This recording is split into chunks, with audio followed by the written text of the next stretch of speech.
Thaís, vamos falar um pouquinho sobre o movimento que está acontecendo em Brasília, também consequência da falta de trato ali na passagem do orçamento pelo Congresso Nacional. Lembrando que o ministro Paulo Guedes, por exemplo, que podia estar acompanhando, não é função dele aprovar o orçamento no Congresso Nacional, mas de negociar sim, de executar depois sim. Então, o ministro de férias, né, o presidente da República dançando funk num barco de férias, enquanto o Congresso tomava as decisões mais importantes para a vida dos brasileiros no ano que vem, como o salário mínimo, Auxílio Brasil, dinheiro para desoneração e, inclusive, reajuste salarial, que foi um pedido do presidente Jair Bolsonaro para as forças policiais e que gerou uma onda de, claro, falta de desentendimento ali em Brasília, porque vários servidores, né, principalmente da Receita Federal, já começaram a se movimentar exigindo um reajuste para o ano de 2022, falando em paralisações e abandonando cargos de chefia. Já passa de 600 o número de servidores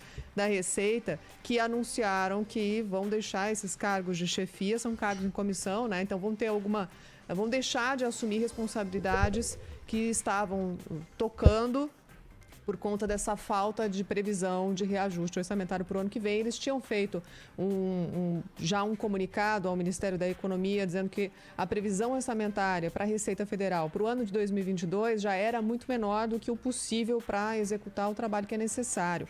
E lembrando nesse comunicado também a equipe econômica que o Brasil tem batido recorde atrás de recorde em arrecadação. A gente até falou sobre esses números essa semana aqui no Bastidores do Poder, que a Receita tem apresentado. A arrecadação aumenta também, porque a base é baixa do ano passado, né? Com relação por conta da pandemia, que paralisou muitos serviços, enfim.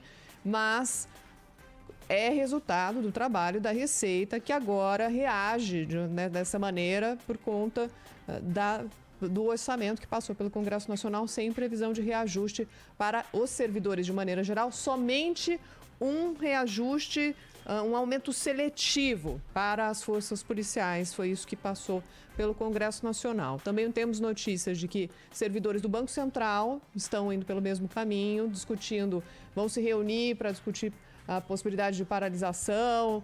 Isso pode gerar um efeito cascata muito negativo no serviço público e, infelizmente, por uma falha de comunicação, porque se dá para um e não dá para os outros, é óbvio que vai gerar esse tipo de ruído. E agora a crise instalada e os responsáveis por resolver o problema estão todos curtindo férias neste momento. Então, tomara que a solução venha com o menor desgaste possível para a prestação do serviço público, porque o Brasil é o país dos mais caros para o cidadão, né, que paga imposto. E a gente espera o mínimo, né, que é o retorno, a prestação do serviço público de qualidade pelo preço que está sendo pago, porque não é de graça para ninguém.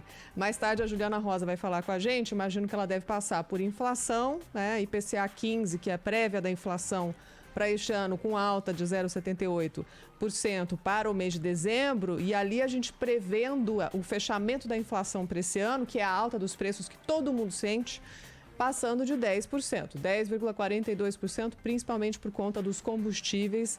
Esse é o Brasil real, né? Do lado de fora do Congresso, ali da esplanada, dos ministérios, que está todo mundo decidindo os próprios interesses. Lá no Brasil real, o combustível estourou na alta, ainda continua, foi o principal responsável pela inflação no mês de dezembro. E no acumulado a gente tem esse resultado péssimo, resultado pior em 6 anos, com a alta dos preços, a inflação acumulada no ano de 2021. Então, daqui a pouco a gente fala um pouco mais sobre economia com a Juliana Rosa, mas esse é o destaque do dia de hoje. Ainda quero aguardar, Alana, e a gente vai acompanhar, claro, aqui na Rádio Bandeirantes, os desdobramentos dessa história envolvendo a Receita Federal, não é? Primeiro que se você dá reajuste para uma categoria só, é claro, e ele não foi dado, só tem dinheiro reservado, né? É claro que você desagrada as outras. Agora, servidor público abrir mão de cargo comissionado, assim, tão de bandeja, é claro que tem uma pressão política acontecendo nesse momento. É uma categoria tentando conseguir o mesmo benefício que a outra, não é? Há uma pressão política clara. as cartas estão sendo jogadas e ainda a gente está longe de ver qual é o final ali desse jogo, não é? E o risco de paralisação, Thaís? Os serviços outros que vão começar a entrar na fila, o clima de insatisfação se espalha como pólvora em Brasília, dentro do serviço público, eles só precisam de um motivo para organizar uma greve, né? A gente sabe bem como é que funciona aí na capital federal. Dia sim, dia não tem protesto em frente ao Congresso Nacional quando estamos tratando de interesses de categorias em específico. Vamos ver o que vai dar, como é que o governo e o Congresso vão gerenciar os primeiros capítulos dessa crise que pode se arrastar ao longo de 2022.